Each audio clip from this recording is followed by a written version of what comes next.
Welcome, ladies and gentlemen. This is the Fishing for Men with Mac show. Ladies and gentlemen, I am so excited to say to you, it's almost the end of the year 2020, and I'm going to deal with two questions today. Why did pagans worship Jesus at his birth, and why was Jesus born when he was born? The title of this episode is Happy Birthday, Jesus, and I'm so glad that you can be with me. And this has been a year and a half, hasn't it? It has been insane. I believe the better days are coming. I believe that we'll have a good year next year. You must believe the same thing, because good things come to those with positive thinking. I want to thank each and every one of you that have been listening to the show. Thank you for your contributions, those who have sent messages, those who have asked questions. And I hope that you have had some value that have come your way as you have been shaping your worldview. And I hope that you've gained some knowledge that you are capable of sharing with other people. So without further ado, this week it's the 20th of December today, but this week is the birthday of Jesus in the minds of many people. And I just would like to share with you two ideas, two thoughts that I think will be valuable to you. And it goes back to the birth of Jesus and asks the question about his birth. Why did pagans worship Jesus? And why was Jesus born when he was born? Now, let me to deal with the first question, let me just start us on a journey and just tell you a little bit of history. The prophets, the Jewish prophets, they prophesied and gave messages from God. And those messages, prophecies were both proclamations of what's going to happen in the future, but also proclamations as to what God's will is. And so the people of Israel, the Jews, they were highly dependent upon the work of the prophets in order to receive knowledge from God. But the last prophet that spoke, his name was Malachi. And he wrote prophecies about 400 years before Jesus came. So just picture that for a moment. You had words from God. In other words, God revealed himself and spoke to the people of Israel through the prophets. But the last one was Malachi. And then suddenly for 400 years, you hear nothing from God. Then suddenly Jesus is born. And so for these 400 years, my question is, how did the Jews handle that? What did they go through during those 400 years? Well, they knew that somebody was going to come. They called him the Christ or the Messiah. And they knew that where he would be born. They knew that he would be king of the Jews. They knew a bunch of prophecies about his life. In actual fact, more than 300 prophecies that Jesus fulfilled, the prophets already spoke about. And so time went by and Jesus just didn't come. He was just not born for 400 years. And that's a long time. You know, sometimes we look at our lives, maybe 40 or 50 years old, and we feel like we've lived forever. That is nothing. These guys waited for 400 years. For the first 100 years, the Jews were okay. Under the reign of the Persians, they could practice their religion in peace. Then Alexander the Great came on the scene, and he forced Greek culture and language to infiltrate the Jewish lands. The Jews could still worship their God in peace, but after his death, Judea was ruled by a series of kings, of whom the worst was a guy by the name of Antiochus Epiphanes. Around 167 BC, this guy overthrew the rightful line of the priesthood and desecrated the temple of the Jews, defiling it with unclean animals and putting up a pagan altar. His act, the Jews interpreted, it's the equivalent of rape in religious terms. Eventually, Jewish resistance to Antiochus, led by a man by the name of Judas Maccabeus and the Hasmoneans, restored the rightful priests and rescued the temple from the power of this bad guy. The period of the Maccabean revolt was one of war, violence, and infighting. And then in 63 BC, Pompey of Rome conquered Israel, putting all of Judea under the control of the Caesars. And that eventually led to Herod being made the king of Judea by the Roman emperor and senate. And we know that under the Herods, the Jews were not happy. I mean, one of the key things that we read at the birth of Jesus and during the life of Jesus is that Herod was the king and the people didn't really like him. So that's a short history of these 400 years that the Jews didn't hear anything from God. It was a time when they were ruled by other nations. It is a time when they were ruled by bad kings. It is a time that their language changed. It was a time that they didn't have any power and they wanted to rule themselves and rule their own country. And so people during these 400 years, they were really crying out to God and wondering. The prophets said that somebody would come. When is he coming? And so they asked questions like, when will the Messiah come? When will we be vindicated from these pagan kingdoms and be released from their oppression? When will the spirit of Elijah rise and save us?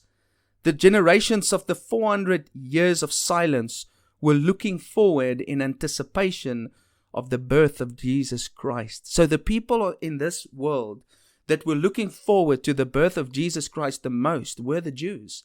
For 400 years they had heard nothing from God. For 400 years they were looking forward to this Messiah coming, and then Jesus is born. The birth of Jesus Christ. That is the worldwide topic of this month. Now, I don't know about you, for in case you don't know that, there are many Christians who would tell you that we have not been told to celebrate the birth of Jesus. The Bible does not tell us to celebrate the birth of Jesus. The Bible does not say anything about a special festivity on the birth of Jesus. The Bible does not say that Jesus was born on the 25th of December. That might be striking to some of you. He was probably born somewhere in March or April. That's all another discussion for another day, but he wasn't born on 25 December. 25 December is too cool in Europe, in the Middle East, and the shepherds were out in the field when Jesus was born, and that is very unlikely that the shepherds would be out in the field in the winter. So we don't believe that Jesus was born during the winter. So we can also be sure, if you've read your Bible, that Santa Claus is not in the Bible, that we don't read anything about Christmas trees in the Bible or those balls hanging from the trees. We don't know anything about we giving each other gifts on Christmas and giving our children gifts. So it raises the question then, or shouldn't we just kick out of the door this idea of Christmas?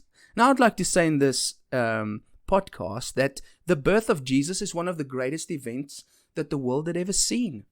It is extremely powerful, and it contains various things that are important for us to understand. And I think this topic is relevant. If you don't believe in Jesus, then this is a relevant topic for you. If you do believe in Jesus, it is also a relevant topic for you. So let me start by looking at that first question that I asked. Why did pagans worship Jesus, and where do I get that from? Well, Matthew was an author of the life of Jesus, and he wrote down quite a few interesting things. And in his second chapter, when he writes about the birth of Jesus, he picks up something interesting that the other gospel authors do not really speak about, and it's the visit of the Magi. Now, you might not have read this before or heard of it, so I'm going to read it to you so that you know what it's about. Matthew chapter 2 from verse 1. After Jesus was born in Bethlehem in Judea during the time of King Herod, there we go, Herod, Magi from the east came to Jerusalem and asked, "Where is the one who has been born King of the Jews? We saw his star in the east and have come to worship him." When King Herod heard this, he was disturbed, and all Jerusalem with him. When he had called together all the people's chief priests and teachers of the law, he asked them where the Christ was to be born. "In Bethlehem in Judea," they replied, "for this is what the prophet has written. But you, Bethlehem, in the land of Judah, are by no means least among the rulers of Judah. For out of you will come a ruler who will be the shepherd of my people Israel." You see, there's one of the prophecies they've been dreaming about for 400 years. And that is in the book of Isaiah. Anyways, verse 7, "Then Herod called the Magi secretly and found out from them the exact time the star had appeared. He sent them to Bethlehem and said, 'Go and make a careful search for the child. As soon as you find him, report to me so that I too may go and worship him.' After they had heard the king, they went on their way, and the star they had seen in the east went ahead of them until it stopped over the place where the child was. When they saw the star, they were overjoyed, And coming to the house, they saw the child with his mother Mary, and they bowed down and worshipped him. Then they opened their treasures and presented him with gifts of gold and of incense and of myrrh. And having been warned in a dream not to go back to Herod, they returned to their country by another route. I find this story absolutely amazing. Out of all the people that were excited about the birth of Jesus, these guys were the most excited. Now, who were they? You will hear a lot of Christians talk about the three wise men, and they call those guys the three wise men. Well, they weren't three, first of all, as you heard me read the text. But tradition says that they were three because they brought three gifts. Later on, some people identified them as three kings. Even their names have been suggested to be Balthazar, king of Arabia, Melchior, king of Persia, and Gaspar, king of India. So these guys came from far, but I don't think that's really the case. You see, a magus, a magus is a priest in a religion called Zoroastrianism.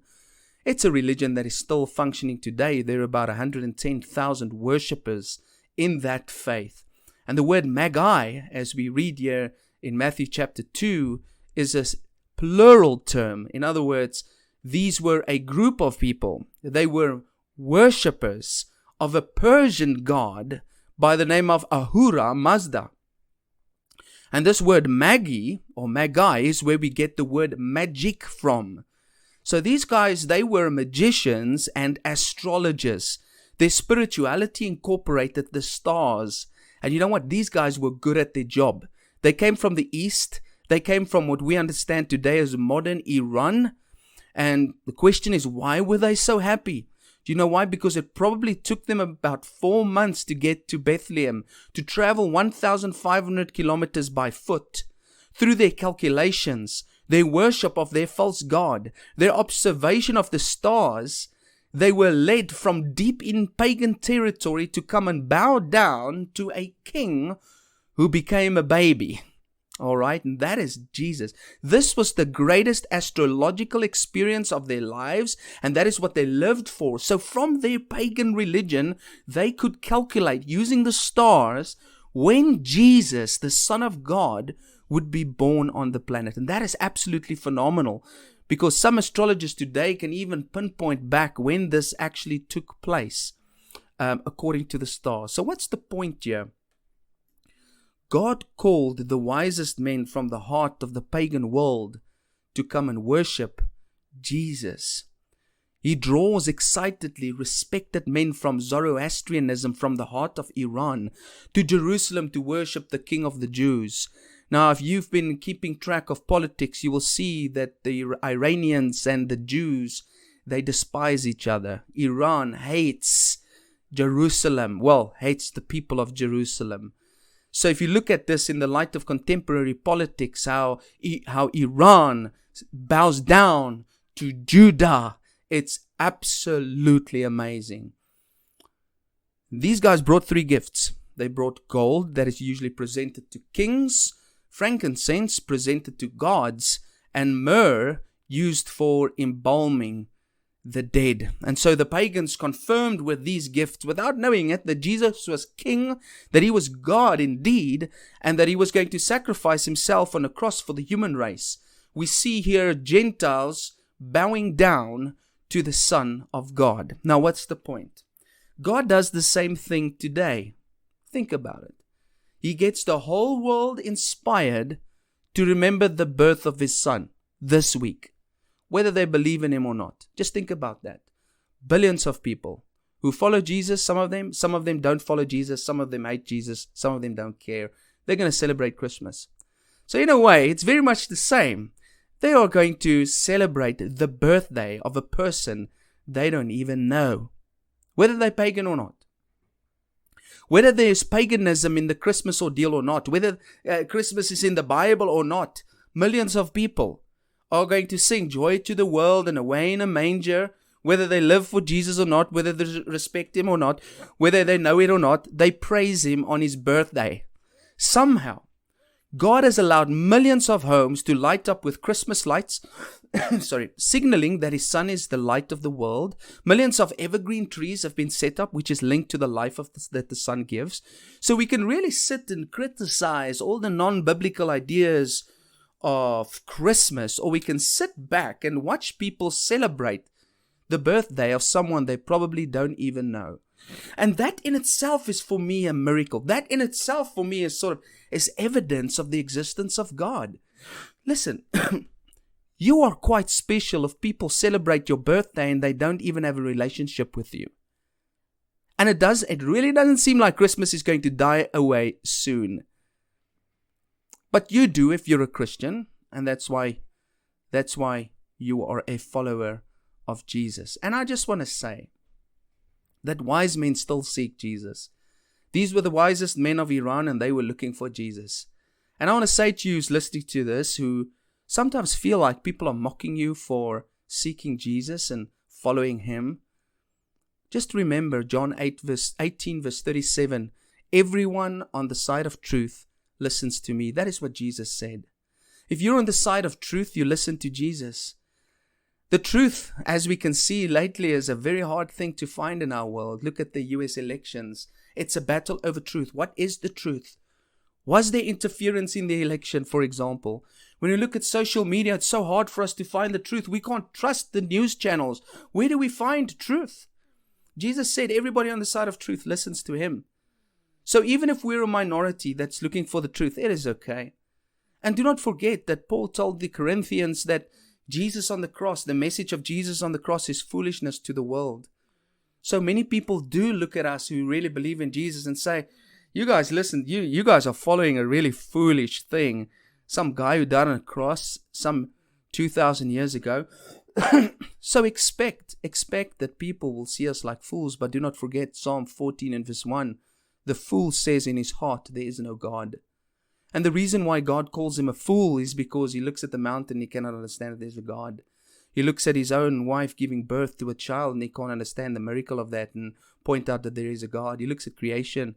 He looks at his own heart and he doesn't want to acknowledge that there is a God. He cannot even make himself breathe, but he doesn't want to acknowledge that there is a God. That's why he is a fool. And I want to say to you, never deny Him. Never deny Him and never stop seeking Him.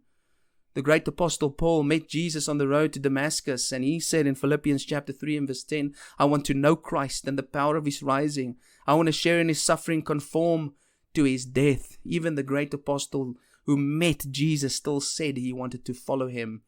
So wise men make it their first goal to find Jesus. Their first goal is to find Jesus, not money, not perfection, not success, not business, not esteem, not popularity. Their first goal is Jesus. And the Magi, they had reasons to celebrate the birth of Jesus because more than 600 years before Jesus was born, Isaiah the prophet already celebrated His birth when he said, for to us a child is born, to us a son is given, and the government will be on His shoulders.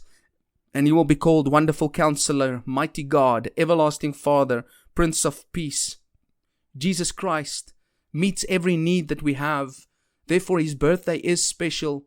When He entered human existence, our deliverance started. Because it was the birth of our counselor, we are not alone. It's the birth of our warrior, we are not weak. The birth of our Father, we are not orphaned and let alone. The birth of our peace, we are not at war. We are servants of Jesus. So, question is, why did the pagans worship Jesus? The answer is, why do the pagans still worship Jesus? Because God is celebrating the birthday of His Son, and He gets the whole world involved in the process. Even China is making Christmas trees. Even though it's an Eastern pagan religion, even they are making Christmas father suits. They don't believe in Jesus. They probably don't even understand what it is all about. Let's talk about the second question. Why was Jesus born when He was born? You know, one of the things that Christopher Hitchens always points out, and I might have pointed this out in a previous podcast, and I'd like to just point that out again. He says that it is quite widely accepted that the human race, as we understand it, is at least 100,000 years old. In other words, about 100,000 years ago, the first human being was fully developed through the process of evolution. And he says, well, that is quite a problem for him when it comes to God, because the human race have been on the planet for 100,000 years, and they have died, they have grown and died out through various world events. They've been destroyed by natural disasters, and God is all this time sitting in heaven, folding his arms and looking at them thinking, shame, poor you guys, you are just dying out, and he doesn't do anything about it. Why did Jesus not come right at the beginning of time?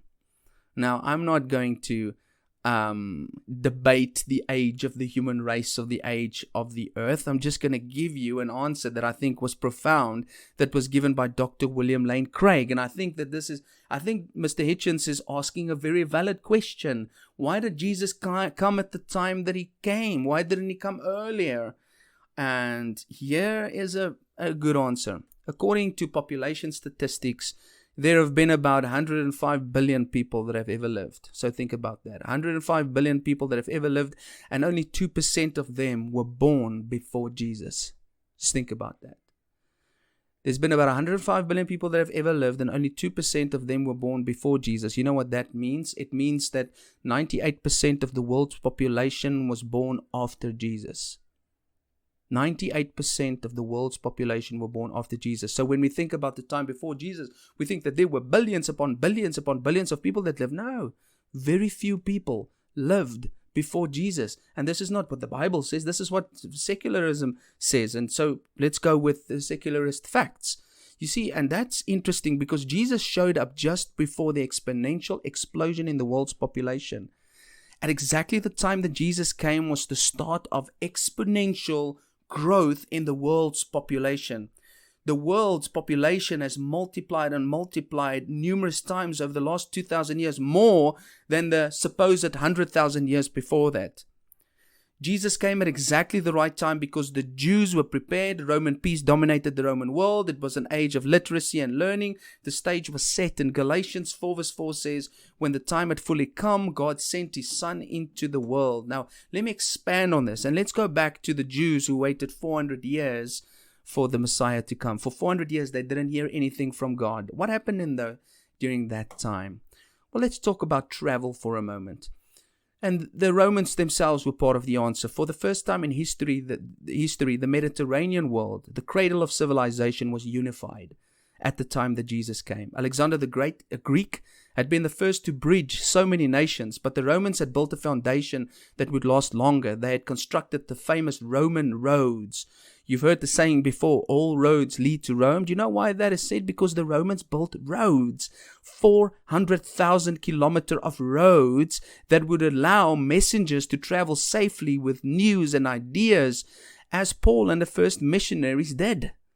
Ships too had become of age. Egypt, Italy, Syria, Spain, so many nations shared the highway that the Mediterranean Sea had become.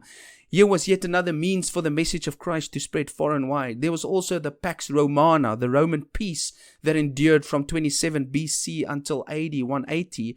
And Jesus was born right at the beginning of that. Jesus was born in the same generation in which this Roman peacetime began, and it meant a relatively calm environment for the lower regions of Europe, Asia Minor, the Middle East, Egypt, and Northern Africa. And in a city such as Jerusalem, for example, the Jews were allowed to preserve their own faith and customs. In the time of Jesus' life, Rome, Greece, Babylon, Persia, and Egypt were relatively peaceful, having come to a cessation of the major hostilities that had plagued the area for centuries. And this meant travel was fairly easy. Now, in case that what I just said was complex, let me just point it out. During these 400 years, when the Romans had taken over, it's like first Alexander the Great had unified the world, and then the Romans came and they solidified the whole world, and then they built roads, and there was peace. One big nation, and there was roads. Why were the roads important and the ships? So that when Jesus came into the world, his message that happened on the cross would spread so easily throughout all the world. And that's what we read in the book of Acts. Paul and his companions, they traveled by ship and by road all over the world, from Jerusalem all the way to Rome. That is why he said in Colossians 1 verse 23, in his opinion, the gospel had spread within 30 years to the whole known world. Without emails, without Facebook, without audio, it just spread throughout the known world.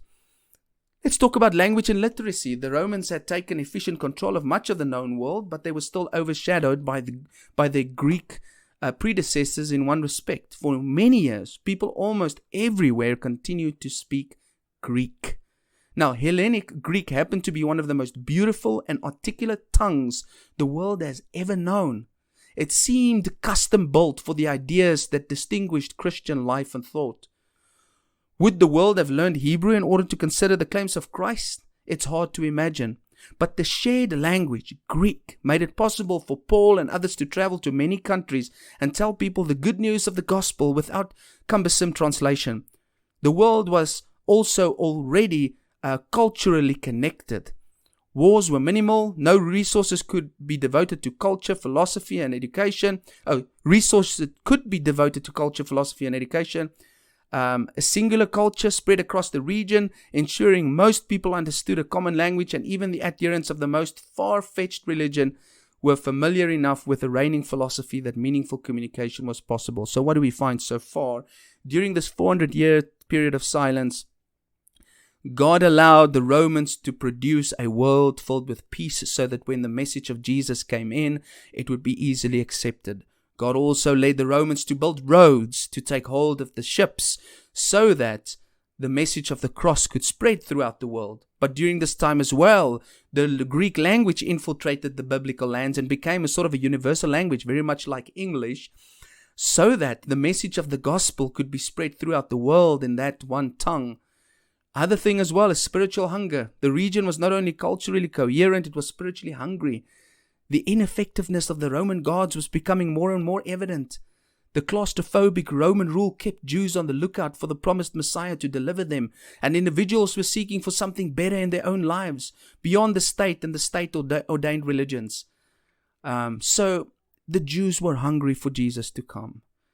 The pagans of Rome were fed up with their gods. They were looking forward to something new to come. God had prepared roads. God had prepared a language. Those 400 years of silence was annoying, but God was preparing the world for the birth and mission of His Son. God was busy using the Romans to build roads so the early disciples could travel and spread the message. God was busy in politics, laying the stage for the great Roman peace, which was necessary for the settlement of the Christ faith. He was busy teaching the whole world the Greek language that would be most fit to carry the message of the cross. He was busy creating a hunger in the hearts of His people, preparing them for the birth of His Son. So let's answer that second question. Why did Jesus come at the time that He came? Because it was the perfect time. It was just before the world population exploded. It was the perfect time because of language, because of travel, because of the spiritual hunger of the people.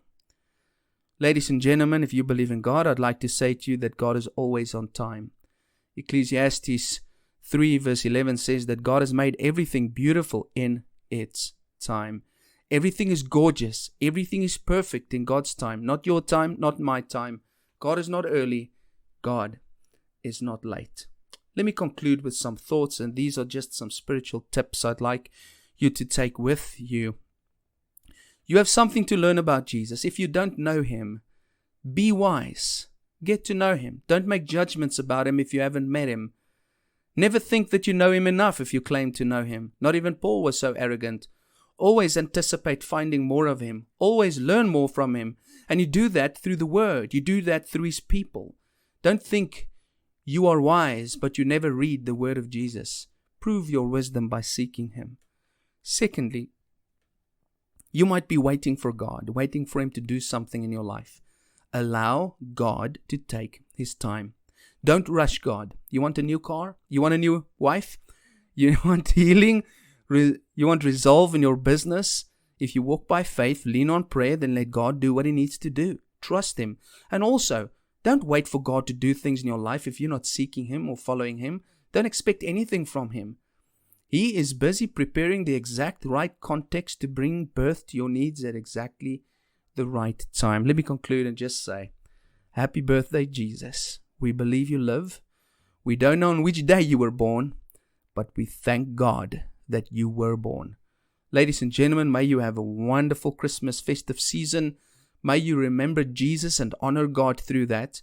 May you be prepared in your heart and mind to make 2021 an amazing year, that you seek to solidify your worldview, and if you believe in Christ, to make your relationship with Him more secure. Love you all and have a fantastic day. Bye-bye.